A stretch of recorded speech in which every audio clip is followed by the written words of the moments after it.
c'est ça. Voilà. Alors, attends, voilà, alors bonjour, bonjour Nathalie. Aujourd'hui, nous sommes en plein confinement et en plein printemps aussi. Et c'est l'occasion de parler du thème de l'eau, puisque l'eau est un thème lié au printemps. Et donc, j'ai le plaisir de vous présenter Nathalie Limoges, qui est une artiste de la rosée, qui est également alchimiste, voilà, qui travaille sur des thématiques vraiment passionnantes que j'ai rencontrées l'année dernière. Voilà, Nathalie, enchantée. Bonjour Fanny, merci de cette gentille présentation. Merci beaucoup. Tu vas bien? Je vais très bien, merci. En Bon, pleine forme. Et toi, c'est tout un grand plaisir d'être avec toi cet après-midi. plaisir partagé pour parler donc de ce thème de l'eau. Euh, Oui, tu me disais tout à l'heure que l'eau est vraiment reliée au printemps pour les alchimistes. Est-ce que tu peux nous en dire plus? oui. Le printemps est relié à l'eau pour les alchimistes, mais aussi pour les kabbalistes, parce que donc on dit toujours que la rosée la plus porteuse d'informations, si je puis dire, se récolte entre le bélier et le taureau. Pourquoi? Donc à peu près du 21 mars jusqu'au 21 mai. On le voit parfois dans certaines gravures d'un livre qui est très connu chez les alchimistes qui s'appelle Le Mutus Liber. C'est parce qu'à ce moment-là, si tu veux, l'inclinaison de la Terre fait qu'elle est bombardée par toute une ceinture de photons. Et donc, à ce moment-là, il y a comme un gigantesque réveillez-vous pour la nature qui est apparemment morte, apparemment endormie, et qui fait que cette eau, cette rosée qui va, entre guillemets, tomber du ciel, eh bien, va être chargée de cette nature, de, comment dire, de ce chant joyeux qui est chargé de réveiller la nature. Un peu comme dans l'arcane 20 du tarot de Marseille, tu sais, où on voit ce jugement, cette trompette avec une sorte, comment dire, d'homme-femme, d'androgyne qui sort d'une tombe. Eh bien, c'est un peu ça, en fait. Hein. La rosée vient ressusciter, vient porter ce message de résurrection. Et la nature se réveille. Faut, il faut espérer que nous aussi, à ce moment-là. Donc, c'est pour ça, souvent, que le printemps est une période légère, de joie. Enfin, c'est un peu ça. D'accord, mais écoute, ça tombe très bien puisque nous venons de fêter Pâques, donc résurrection, renaissance, renouveau. Euh, Oui. je crois que voilà, tu pourrais aussi nous parler du thème de l'origine, de ce monde aussi de brume par rapport à, voilà, qui est en lien aussi avec la rosée. Voilà, puisque ce thème de notre échange tourne plutôt autour de l'eau, vous l'avez compris. Ah oui, le thème de l'eau. L'eau, sans eau, pas de vie. Hein. Donc, l'eau, c'est la vie. Et c'est vrai que si c'est un des quatre éléments qui est très intéressant et qui est lié, bien entendu, au printemps, c'est aussi, par exemple, dans la Kabbale que j'aime tant, c'est Maïm, les eaux. Donc, il y a quelque chose qui contient en fait une idée de questionnement. C'est aussi ça, tu vois. L'eau, c'est comment dire, c'est ce retour de la vie. Et pour se poser des questions, le questionnement, c'est te mettre dans un futur. Si tu poses une question, tu acceptes de te remettre en question. C'est vrai, si on peut dire dans le jeu de mots, c'est ça aussi. Et donc, par cette idée de remise en question, de se remesurer, de se réinventer finalement, il y a toute une idée de neuf. Et donc, c'est bien en lien avec les eaux et le printemps. Alors, toi, tu me questionnais un petit peu plus, tu voulais m'orienter sur les origines, sur ces brumes, sur l'eau. Ben oui, parce que dans la philosophie nordique que j'aime beaucoup, dans les runes que je travaille et que j'aime beaucoup, eh bien, c'est vrai qu'on parle beaucoup de la brume, on parle des origines, on parle de ces îles qui peuvent, qui avaient une ancienne connaissance, on a un petit peu perdu, mais qui étaient par-delà l'eau, par-delà la brume et qui avait une certaine connaissance qui était assez intéressante. Donc des îles au-delà des brumes, ça m'évoque Avalon par exemple dans la mythologie celtique. Et je crois que C'est Avalon, c'est aussi la légende d'Hyperborée, hein, d'un certain côté, d'Hyperborée, de Thulé, qui est une île qui a accepté de se retirer derrière un rideau de brume pour que l'harmonie règne sur la terre et donc accepte, si on peut dire, de dispenser, comment dire, d'ancrer une certaine connaissance sous forme, on pourrait dire, homéopathique pour qu'elle règne sur la terre et en acceptant par la même occasion, eux, de se retirer. d'accord, donc là on touche à une question quand même assez fondamentale dans notre époque. Tu parles de l'harmonie et donc je crois qu'on est dans un monde qui a vraiment besoin d'harmonie aujourd'hui. Euh, Comment est-ce que tu fais le lien entre justement ces mythologies, ces mondes de brume, d'une certaine origine en lien avec l'harmonie et le monde actuel? Là, Fanny, elle m'a mis tout le paquet. Je vais pouvoir tenir. On peut couper là si tu veux. Non, mais comment est-ce que je fais le lien? C'est-à-dire que l'harmonie, c'est une question d'équilibre. Une question d'équilibre, c'est à partir du moment où, tu sais, dans ces vieilles philosophies nordiques, la question du destin est primordiale. C'est-à-dire, d'une certaine manière, euh, il y avait quelque chose que la vie attendait de moi. Il y avait euh, une trame ou une résille dans laquelle je m'incorporais et que la vie attendait que je manifeste.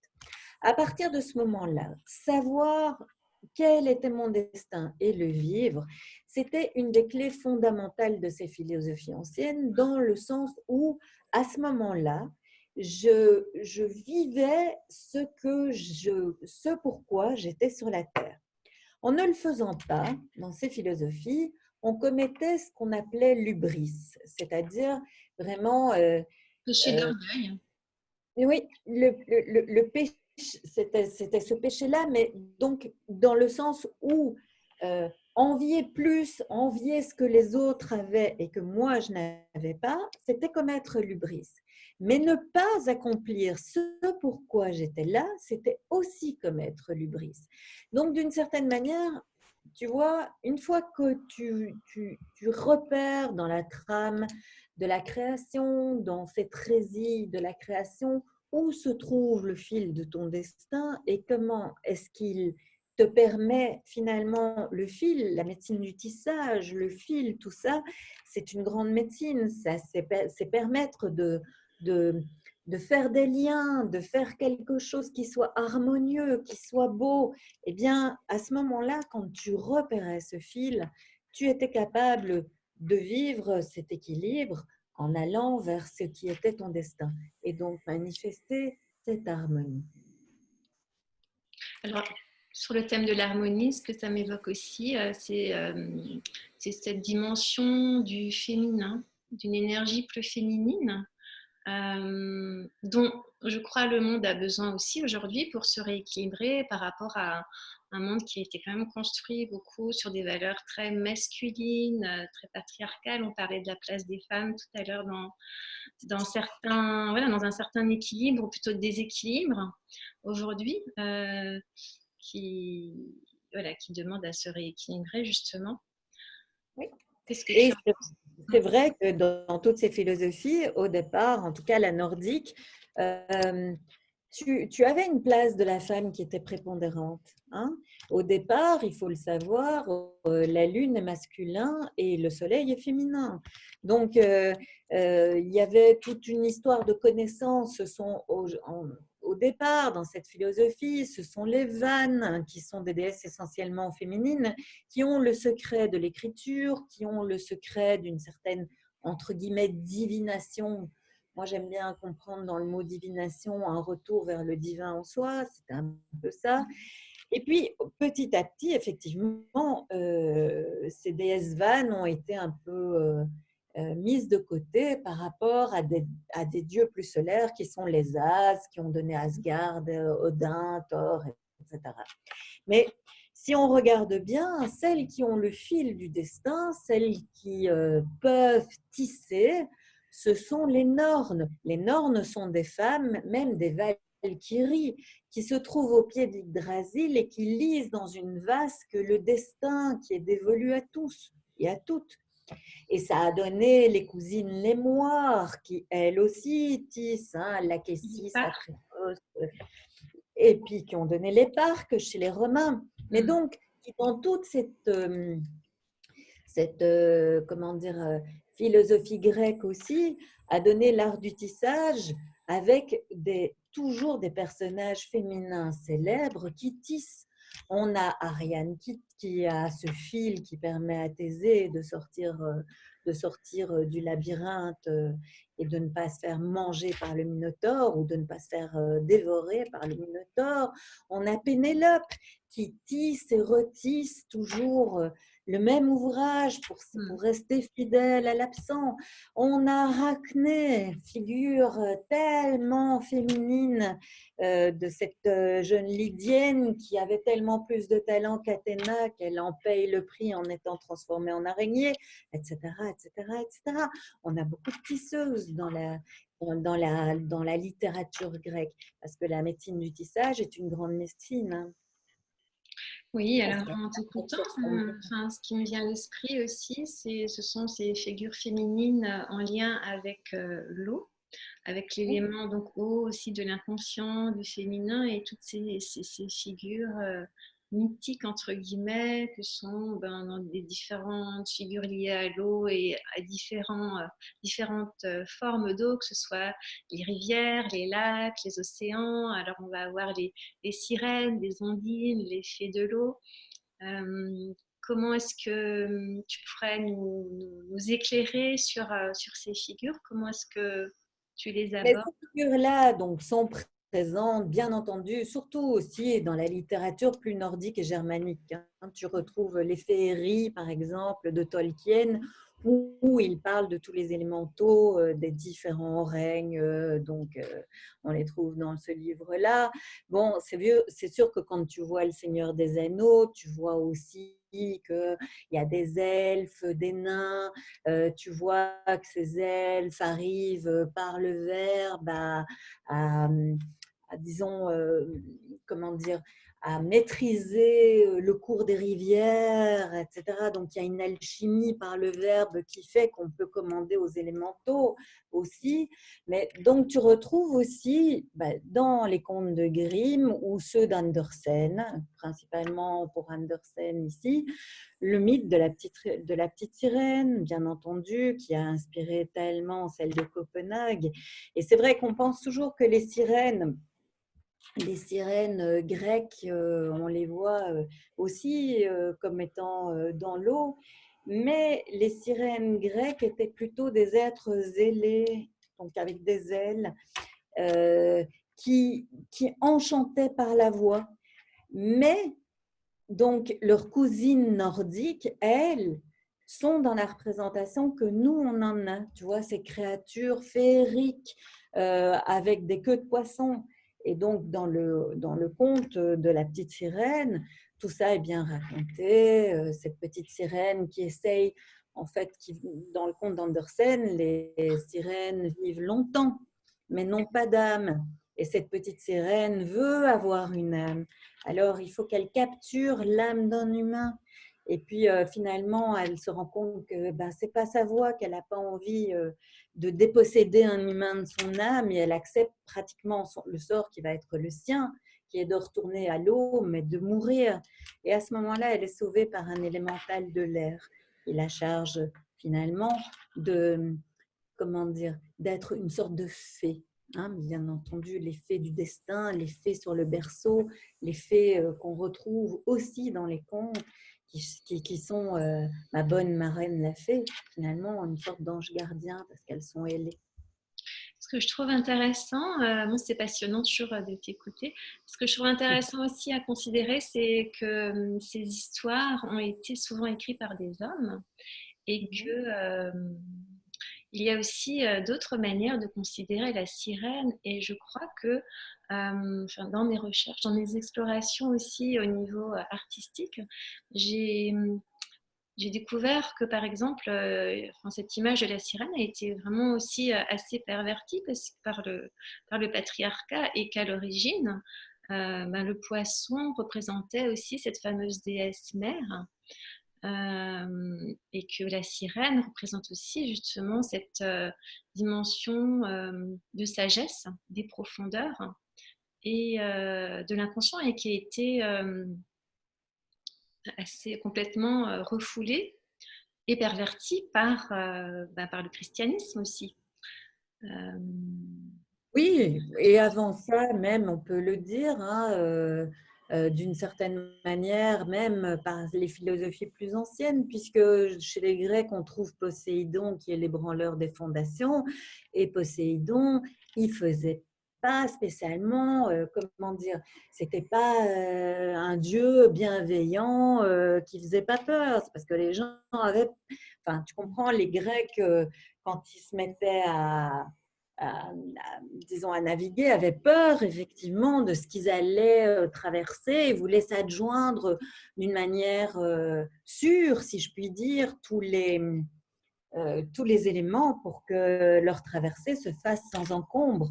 Ce qu'on oublie encore une fois, c'est qu'au départ, dans cette philosophie aussi, quand les marins partaient en mer, ils invoquaient la triple hécate. La triple hécate, c'est-à-dire Et oui, la déesse, c'est une déesse assez célèbre, qui est donc une déesse lunaire au départ, qui est une déesse triple, tricéphale. Et donc, au départ, donc on les retrouve, cette déesse à trois têtes, on la retrouve beaucoup chez les anciens. Très, très, vraiment, tu la vois un peu partout. D'ailleurs, c'est ce qui va influencer une figure géométrique un peu mythique qui est le pentagramme. Et le pentagramme représente les trois faces de cette déesse et les deux faces du dieu qui suivant les périodes de la saison claire ou de la saison sombre, se trouve avec cette déesse tricéphale. Alors, c'était une déesse tellement grande au départ. Ces Grecs, évidemment, qui étaient des grands voyageurs, étaient en contact avec d'autres peuples qui vénéraient cette déesse tricéphale. Et eux se sont dit, bah, c'est intéressant, on va la ramener. Cette déesse tricéphale, on la retrouve dans les trois moires, dans les trois normes, tout ce qui a trois, les trois carites, les trois heures, on trouve à chaque fois, tu vois, cette déesse qui a trois visages. Et cette déesse Hécate est ramenée chez les Grecs, et au départ, elle est extrêmement puissante, mais vraiment très très puissante, à tel point que Zeus la prend à côté de lui pour rendre les jugements, pour rendre les arrêts, donc elle est vraiment très très puissante. Et elle est invoquée par les marins en même temps que Poséidon. Mais petit à petit, qu'est-ce que tu veux, on retourne dans cette société un peu patriarcale, on ne sait plus quoi faire avec cette déesse toute puissante-là. Alors, on la fractionne en trois parties. Et de tricéphale, elle devient triviale. Voilà, Parce c'est que ça. c'était la déesse des carrefours en plus, c'était la déesse du destin, c'était la déesse du voyage dans la vie, enfin, tu vois, c'était une déesse énorme. Une forme de déesse mère, en fait. Est-ce que Et tu... bien sûr, c'était une forme de la déesse mère. Alors, on la fractionne.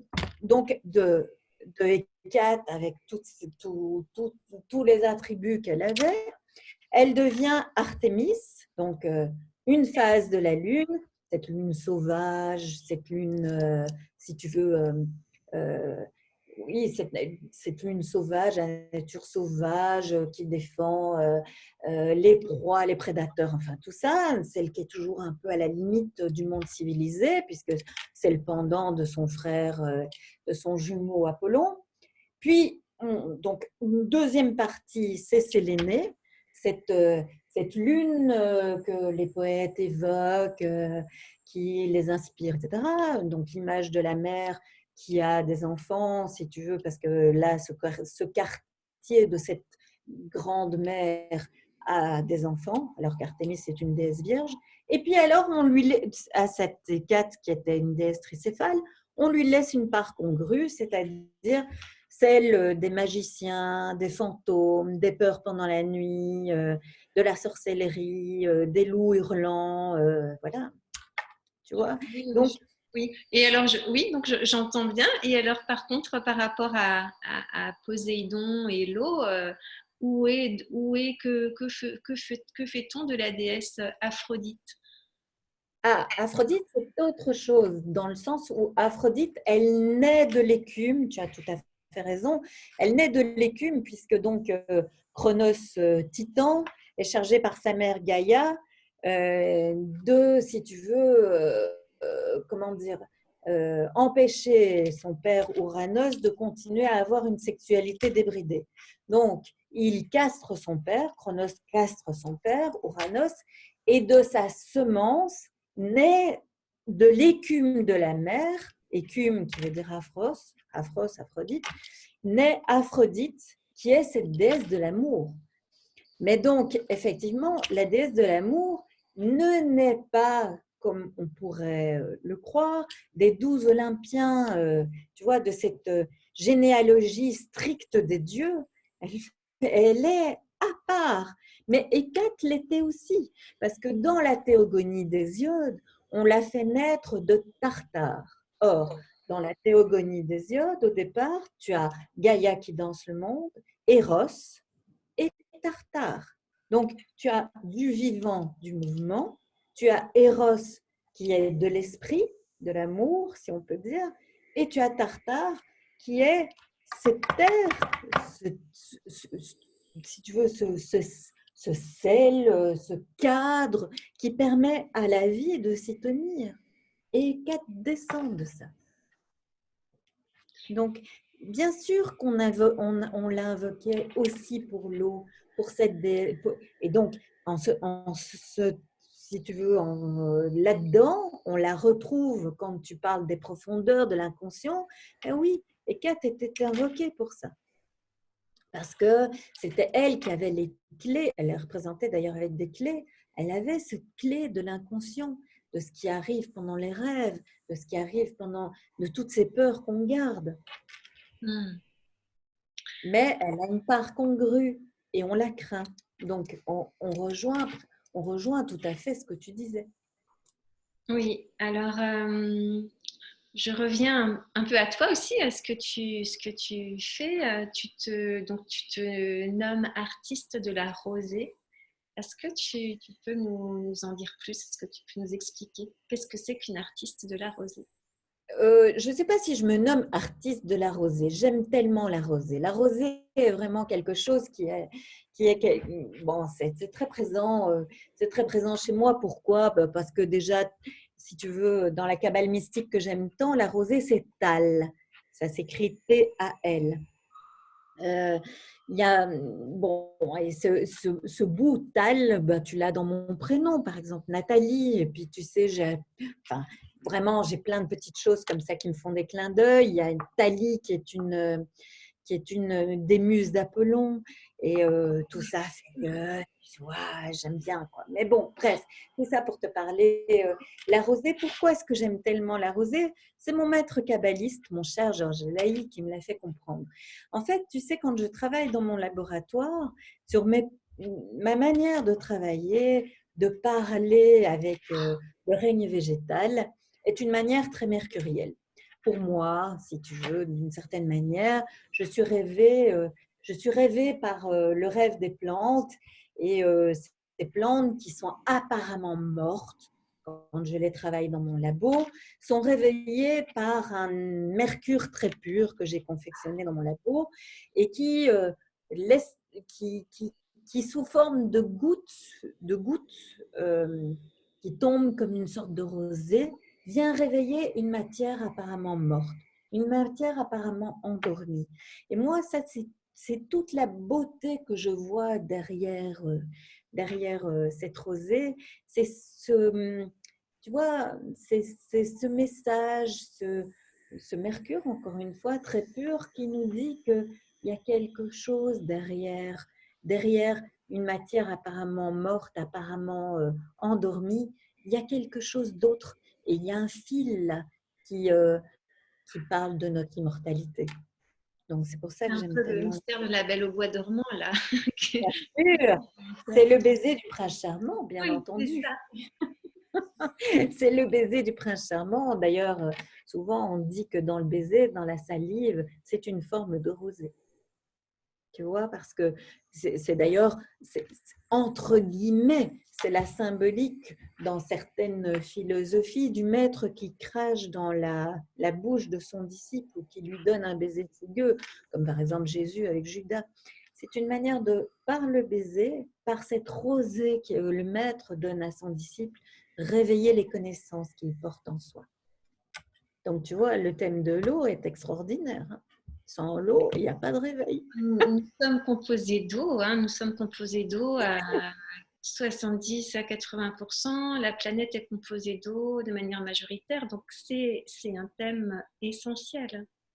Bien sûr, bien sûr. D'accord, bah écoute, c'est vraiment très très riche, hein, d'une grande richesse, tout azimut. Alors, est-ce que tu as encore envie de nous expliquer pourquoi la rosée, enfin, pourquoi l'eau est le symbole du printemps par rapport à cette période aussi astrologique en lien avec donc le signe du bélier, tu disais, entre le signe Oui, du bélier. parce que effectivement, cette rosée, tu sais, c'est aussi en Kabbale que j'ai compris pourquoi c'était si important cette rosée du printemps. Bon, il faut donc tu vois, en hiver, ben, on est plutôt dans le froid, on est plutôt dans la neige, on est plutôt dans les précipitations. Quand on est dans les précipitations à partir de l'automne, bien entendu, généralement en opératif, on dit qu'à partir de l'automne, vraiment, la rosée n'est plus à travailler. En tout cas, globalement, hein. Généralement, les très stricts disent c'est entre le bélier et le taureau. Et puis, bon, parfois, tu peux encore aller récolter ta rosée un peu après. Mais disons que globalement, à partir de la mauvaise saison, tu as plus de pluie, tu as des précipitations. Quand tu l'entends, c'est Georges Laïc qui nous l'a dit aussi, mais c'est vrai que tu l'entends à l'oreille, les précipitations, ça te met dans le mouvement. Tu comprends? Tandis que la rosée se pose. La rosée, il faut y aller un matin pour voir comment est-ce qu'elle se dépose, justement. Parce que c'est très intéressant, la rosée. À un moment donné, donc tu es à un endroit, tu attends pour pouvoir la récolter et tu te rends compte que, ben, voilà, il n'y en a pas. Et l'instant d'après, il va y en avoir beaucoup. Mais entre les deux moments, la nature va changer. L'air, la lumière va changer. L'odeur dans la nature va changer. Il va y avoir un silence tellement plein de tout qu'à ce moment-là, tu sais qu'il y a quelque chose qui se passe. Tu ne sais pas quoi, mais tu sais. Et donc, cette rosée-là, elle t'oblige finalement que tu en récoltes et que tu la travailles pour faire le sel de rosée, le fameux sel qui a servi de base chez les Chinois à faire leur feu d'artifice ou bien à ouvrir une matière très dure comme le métal. C'est bien. Mais déjà, ne fût-ce que te rendre compte de tout ce qui se passe quand tu es dans la nature, quand tu vas à la recherche de la rosée, c'est bien aussi. Parce qu'il y a un monde merveilleux qui se déploie dans l'inattendu et qui est juste extraordinaire. Ah, il est très présent là, je crois, ce monde merveilleux. Nous le goûtons en t'écoutant. Tant mieux, tant mieux. Et si vraiment c'est le cas, alors je suis ravie. Voilà, bon, je pense qu'on peut terminer là-dessus, ma belle Fanny, hein. Oui, On a oui, eu oui, oui, pour la oui. Ben, merci beaucoup en tout cas avec pour plaisir. cet échange, pour cette petite causerie très, très, très, très intense quand même au niveau de toutes ces références que tu partages avec nous. Donc, ben, ravie d'avoir échangé et au Moi plaisir aussi, de d'une prochaine fois. avec plaisir, ma belle Fanny. Merci d'être venue chez moi. Voilà, voilà. Au revoir tout le monde. Au revoir tout le monde.